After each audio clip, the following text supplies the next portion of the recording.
Mother, 85, died in hospital following a stroke. That's something that's often connected to blood clots. A week after she received a COVID booster jab, inquest hears. An 85-year-old woman died after suffering a stroke. That's when one half of the brain stops working. Just days following her COVID booster jab, an inquest has heard. Mohinder Kaur Mahal's son, Baldev, said his mother was not herself within a few hours of having the vaccination on October 19th, 2022. He said she was like that for a few days, but significantly deteriorated, that means got much worse, on October 26th when she became unable to eat or speak. His mother was rushed to Royal Derby Hospital where she died just days later, on October the 31st.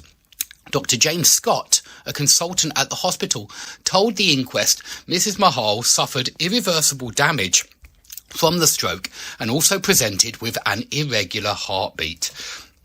Her family raised concerns after her death about a possible link between the COVID-19 jab and subsequent stroke. An inquest at Derby Coroner's Court has now been launched to determine if the vaccine was a contributing factor. Consultant Royal Derby Hospital pathologist Cordelia Kirchhoff-Stevens told the hearing that because the stroke happened a short while after the vaccination, she couldn't ignore the temporal relationship between the two, which raised the possibility of a causal relationship. She said, "Is it a coincidence or not in an age group with risk factors?" Now, that's a very bad sentence. Of course, you can't join two things with an or that are not equal, and they are not equal. So that's a good example of why parallel structure is important, because if you don't consider it in your writing or in your speaking, you will not make much sense.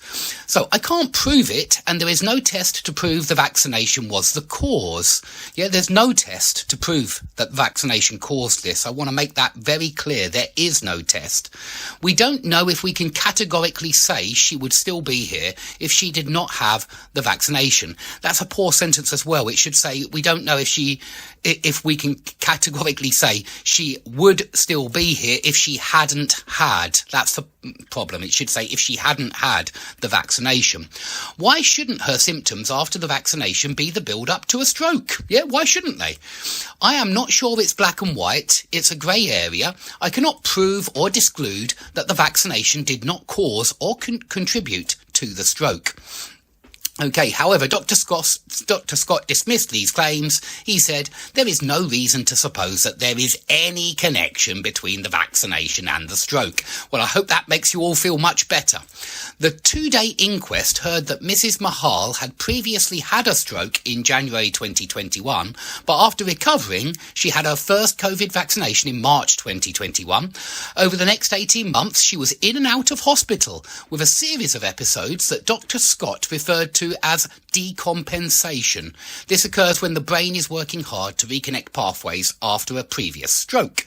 Her son, Baldev, there's an A positive, who acted as her carer, said his mother was very undecided about whether to have another vaccination, but finally decided to have one about 18 months later after she had been in hospital for abdominal and chest pains and pneumonia.